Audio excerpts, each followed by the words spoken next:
أكبر الله أكبر أشهد أن لا إله إلا الله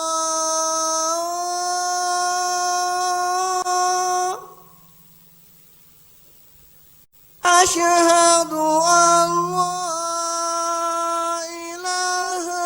إلا الله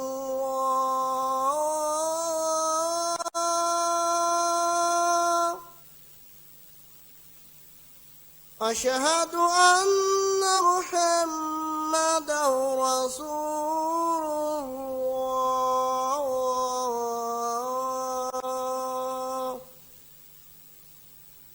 أشهد أن محمدا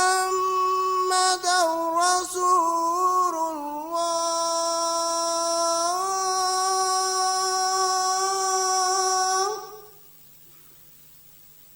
حي على الصلاة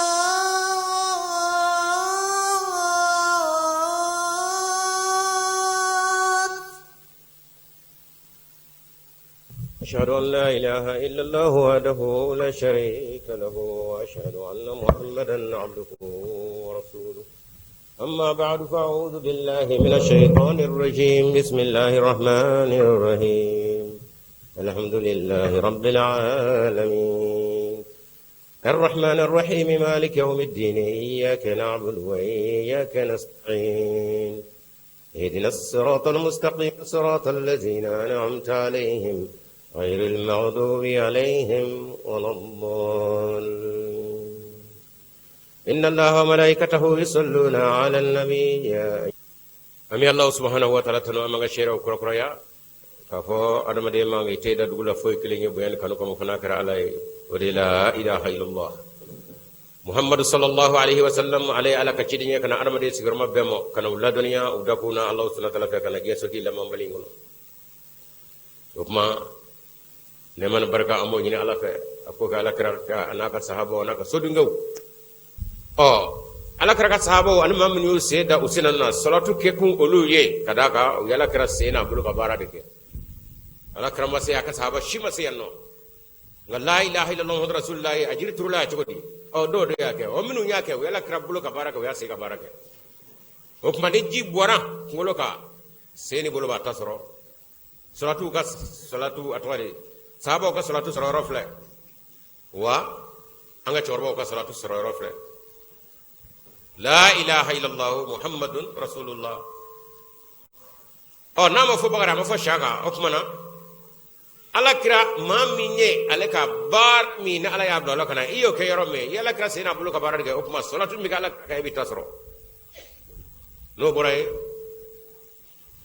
khalifatul masih al khamis ayyadahu allah ta'ala bil aziz anga khalifa durnan bebi ayami ni anya kala salatu ko fe kalma shahada ko fe no suratul juma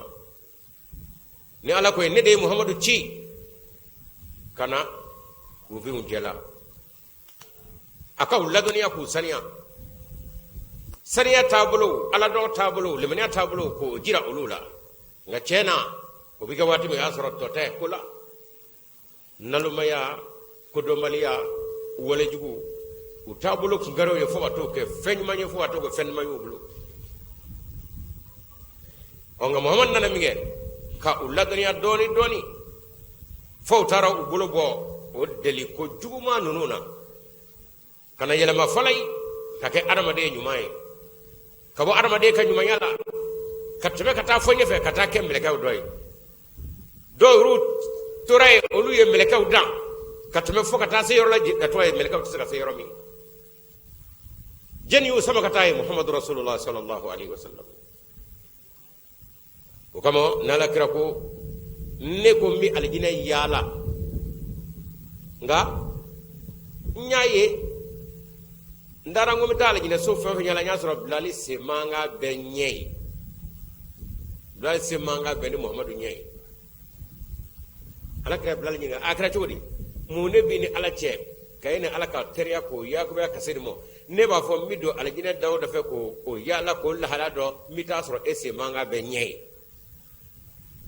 dalu kala karama ya rasulullah ne rawa fanda jongoro mi momi nyira jatende mo fere o ala maya kata sin hakamo o ye kono go ne rekrebete ngam se mi go chedo ni seli ko wele la yani kata se o seli kele ko ni jolimo nene bilal mawuli karaka fla de ala mo mage o fona kera oyi o konta tengo fa tenya fere muhammadur rasulullah o ay bilal tayro fleke o wa akharna min lamma yalhaqu bihim wa azizul hakim o mamul mo sahaba ko la hala nyuma minu ni abu matarakhula ayuba wajil kana o dakhlo ni khalifatul masjid khamis fana wati aka khutbawla abi o sahaba yelema dona o minuna ku bonno ko la kaw la to ala kanu ko tasmana ko ko min yesanu la tasmana no be wala ka kesanu gere gere tumi ala kray sahaba o kete tumi o kuma khalifatul masjid khams abaya ko la bi sahaba do takka mo ka do ko ngile wala ma wado la bi khutba flake sahaba kelinga o dabara mo ngamo ko kada ka fara wa akharina minhum lam yalhaqu bihim ala ko de ni aya ngo ko wa muhammadu iye yelema do minu nane ku yelema fale fo je ko no gona ni arabu nalma nu nye ko do mali nu nyo ko do borami kala isra bo katania borami ma ngunde foy do no ko ki ka do olu min ni je la bala no nyo na woro mana muhammadu ay ka muhammadu ko mo nyede kada ka samiyaji na ku vola nyana gani la ba manya o kuma na ana froblu soro forola atas mo mbogoy fo ji ko fori o ko mala krako ala kan may o yaji ni muhammadu la ko ne kam mando abina fo sanji na ku vola nyana a falla ba kanye o ko talibi furo ko tey o kuma na ala re nguna ka de ne wa akharna minhum lamma yalhaqu bihim wa huwa alladhi zakim khalifatul masjid khamis ko yadahu allah bin nasr aziz ako ho amara chemo abu sobon afrajo afrafun o imam mahdi na ku aya yesawa ala kiran na wole minge ka korono boro be ka bo ki ka do wati binana o ketigo nyumani fo nyumani adama de ka ruhaniyatu ko de ala nyini o bina bo mo ko kabara kono mo ko ngani ya kono pew ka ke je nyini yere han abe ka nyini ala karaga doge han abe ka nyini ala yere toy nga foy ta ko je nyini ko de bina sangawli o mana benje bi si o saga zo benje bi si o fini bawo mo benje bi si o bulu ma fo mo o ko wono kara geti nyesma sorote ajigu ayro ko wadon bo wero bi do ala koy nolu de do na sa ko mana a bu ta fo mi na ala yere ma ko nyina bo sa se ka nyina bo kada ka nanya na tabi don bo wero la an ba ka de ala kara ko na chugodi e don ba yere ke ma ko bo sha yere la ona mu ga ke bla sira ala yere ke ko ke ma ke bla genyini na o kuma ala kan nguna ga tawma ko wa akharna minhum lam yalhaqu bihim no wati sira ko mana sahabo nyono wore bina bangi du ko kade nere ala fe ko ni ala de nguna kay ne suratul jumaa ko lam yalhaqu bihim o sahabo olu ya kasaniya sura chori ni na yuma do nani ke o kuma na imam mahdi kan nani akungorla ne aya inela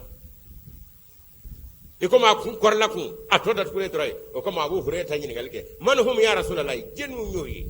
minu mina ke sahabo nyono an nyono minu minana ni an dikey aya kote o ye jenu ni bebe nyona de nyini galke ala kiramma abu hurayta fa man huwa ako man hum jenu ni an zahaba minu me dafa bi e ala ko kon nyono wo bina ke o kuma o ye jenu ni e dafa ni an de bebe nyona nyini galke ala kira amma kuma nyini gal folla flana amma kuma sabana aka soroka kuma wasro bay i kan korta ni ngene jmay wa bu tirata kuma wona majala kray ni kuna ko edere katala kra duska ci kuma fo kasro duska ci kuma fo nga kuma kono kadu aka kuna akadu o koraydi mama be o do atiko shitla alayra muhammadu sallallahu alaihi wasallam dunya wore nere farakulo indina ma wore de bina baraka ne to wala ma wore farakulo indina o abu hurayra emo nyin gal kede wona bo fi law kana al iman mu'allaqan bi suraya la nalahu rajulun aw rijalun min haula'i nemmi nyin mina baraka ne no way ka do tika aw rabu yera doy o kune am mala yo isa akade be feñu ma ka buila ngama sangala kono ma tubo ala de wala nguna la mina nera muhammadu seto la koy ni ay mena ka drum puma njabi kuna mi ma kono nindo ati bola nangam ya sigile silata ala kare bola samana farsi kama nguga ni ne bina saniyali ke ce wala muso wala ko lu ke sahaba nyono e ni nyimene Salman Farsi ala bina cero de bola o wati o re bina barake ni nona ala ka yamura e ka sahaba nyono chamadla ko abadla to ni ala ka yamura e c'était Muhammad ko c'était de ala e aya Abubakar sene ni ala ka yamura de ala ka jen Abubakar Umar bati Usman bati ay sahaba ce mana muso fe abekara ni ala ka jen wa ila Muhammadun la hawla lahu wala quwwata basharun misluna quwwatu ba ko fede fa ngay ma ko fe ay barangene wuri wala kira ko kuma wa cemmina joni nona ka o baraka ko ga farajo no farafu ka ya to ruhaniya dawla ka je fa be do nyona wala rabu ala mallati ko bo awla abon nunela min hawla o khalifatul masjid khamisa ko ahmad ya be akabaw amun na tego imam mahdi bulu yala o chew yo muso yo yala ma be mi farfonu be mi o munya be mi o no tala kuma be ya kemewa kada ka sahaba min go farane abado ti ko foyorati fo sile kadibu ka fo alu kunga kay o kabara rek to bisinga alu kunga kay ala ko ayi ale kunga go tina ko ne keme ki jo ala ira tabni soroya awanda flede so ye kenay imam mahdi awnu ne de amulo ambe mi amba jeni yoro fiwa na de ro amade ko yawa ne makara rabdo ahmad ko manewa ni ma jira jiwana bado ka foni jenyi ahmad yawa baraka rabdo ka foni jenyi ni yawa ika kewali nyama ni ko nyama ni sabale mu yufe obi doy lawa no mado imam madi ko be ya bonde de be ngoray ikra ni ala jiri suyi mbulo do de I grefena anana grefena de ala kra ko ayna grefe nena fa bayi woro hobon ala salji ikatika do mule mina fo ala jiri suyi e kara jiri bolo doy ala nani grefala o kuma jija aji sama jiji be yoy ala doji korna do ji dina woroli o jafariya o ji an norok o mi mbla tsuwa o jibe momodo kanu jibe sabalu munyo jibe sa eyo miwa o etende ko mi o chedo jiri bolo jala bi ga jiri ju kana de imam mahdi ajiri ju kana yala aw ya jiri bolo jalaw ñu jiri bolo kana de do aru ka yira ni ngawla sa bal insanu ala nafsihi basiratu wala qama azirahu na la ce kana do na ijame sa samali do sama sa ko kama imam mahdi ajira alayhi salam akonne katali no baratli ya je yere kon amaye ala e febe tliwa amma bul mafroni ala karna ka sabo ko sangale serve ala o ketle kle rati ba muso kanga ndile bare fe je ba fe ni muhammad tala sabo utake kama ngala ya be ko nga daw mo wati kundi ko kaya ji jay boli je wati ta kon wala siri inna lisan fi khutrin je ta todo ata kono onga mi ma to adaka na to ala ne o sawu ma daw mumbi no makanye fi hadal waqt sabo laji يوم تزوى الأرض يوم يزيد تحدث أخبارها والعاديات دبحا من كره نو ما كده أفهم فمرة موسى أبي موسى كوكا نقيا ملو أي رجل أي تلبي ولا أيو نانيو نو لجي ala kira ki sigi soga foka woro boshi nyame ka foka woro boshi nene bazi ngombe ko fami so ngeni ga zero la ala ko nya daban ngamo de muso ngata mine na ma sebe ka sana mine de mahdi ka chew a chew bewa akana bulodo abulo ka sama kata tlibi fesa ale tatu do korofe kayate ya on na bulo do amulo jawnje ni nado o kuma ame ka cheti tati atita nyefa atita ko minu nga je nyelema o ine nawde ngati ile manen jugo nyede farfoni be ka do na e kanadi yala jul dirimo ye do sora lawa amana tulunga kamo fiu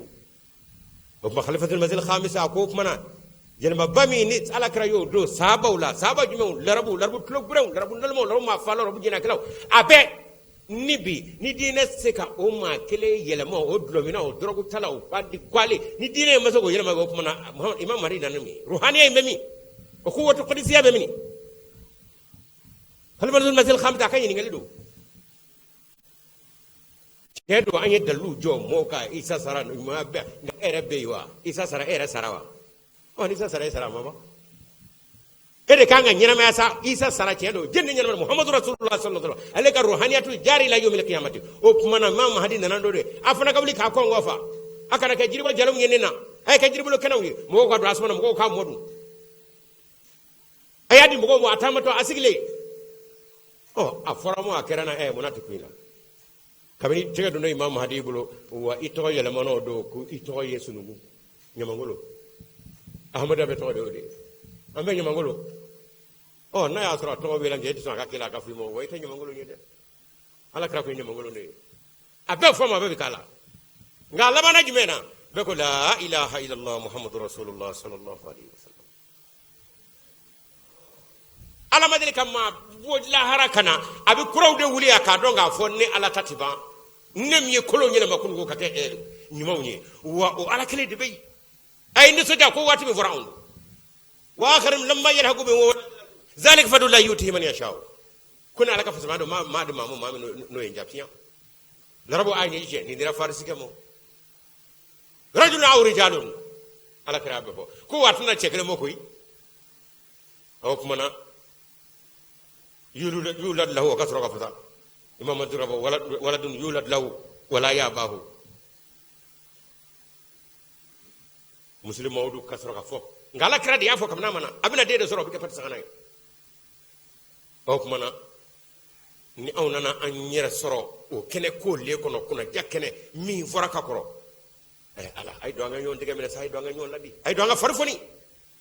komunu ngo fora o de yawni wala la be me ka damo na ma fede na ya soro ne ko bisno ko ata duje wadi be ka ko fajiri ye do ni wa soro be bisno ko la ala ba di wati wa soro be fi jugoro minu mbolo jame ne bo lawa wa min al-layli fatajad bihi nafilatan asa an yabsuka rabbuka maqaman mahmuda nina aw bato ne khalifatul masjid al-khamis deme akap ngola faraje farafi khalifatul masjid al-khamis khalifa aka hami kabo aka doni kabo akonati dashufa fiu fonne yere kata jamana bela o amiru betu missionnaire betu di abe kono wari abe atwari abe canada abe amerique abe atwari abe sierra leone abe lagne abe senegal yoro akonati dafio fonni kata ni bele jella ko kan halawla je hina be nan dewndo ama nyeble ne snogot fatika snogola gane no ko bela anda do ko choro be ka chano fe ame girina je no fe bli o kuma ale go kashimi ngando fe o muna do soro barakala chudi ama nyana lo sallallahu alaihi wasallam jalsa mi ni o yekene ko debina o farfone o ruhaniya nyonye ka kene ya imam hadi adabo de kamo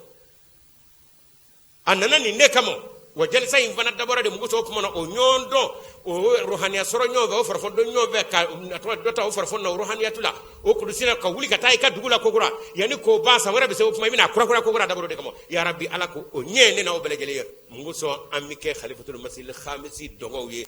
kono fina ani farajela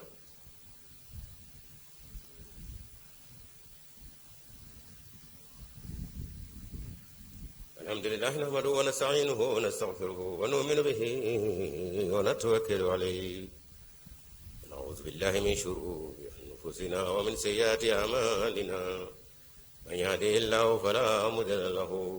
ومن يضلل فلا هادي له ونشهد أن لا إله إلا الله وحده لا شريك له ونشهد أن محمدا عبده ورسوله عباد الله رحمكم الله إن الله يأمر بالعدل والإحسان وإيتاء ذي القربى وينهى عن الفحشاء والمنكر والبغي يعظكم لعلكم تذكرون شهدو دو كسر فلا ألا ngay mi ñoro ka fala o tina fu ko minga sorala ko ba du su ngata me ka de ayo ba pulu la pew ha ka cala era min da ko de akamira tay fa fa mabbe amma kama kon didda fo ngata ko wari ngata la gine ngata Sierra Leone ngata atwadi bene ngata kadaka ale be yoro mo lu yabo la ka ba o kuma su be yoro jade la nene ne eyo famu o kuma ngal la mani khalifatul masjid al-khamis ngata du sunati no kera kuma bi do fo fenge o sanyi folo o bina yoro jade fe kadaka du skumbe be ya rabbi alako kenena o bele jele yi del say alaka damene hera ka laba hera la adabora ruhaniya yaku ele mingamo nena aw duskuna no bamla panga portula ko be kuma ala krap ma fitu ko imam mahdi afatu mi ya rabbi alako kenena o bele jele yi uzkurullah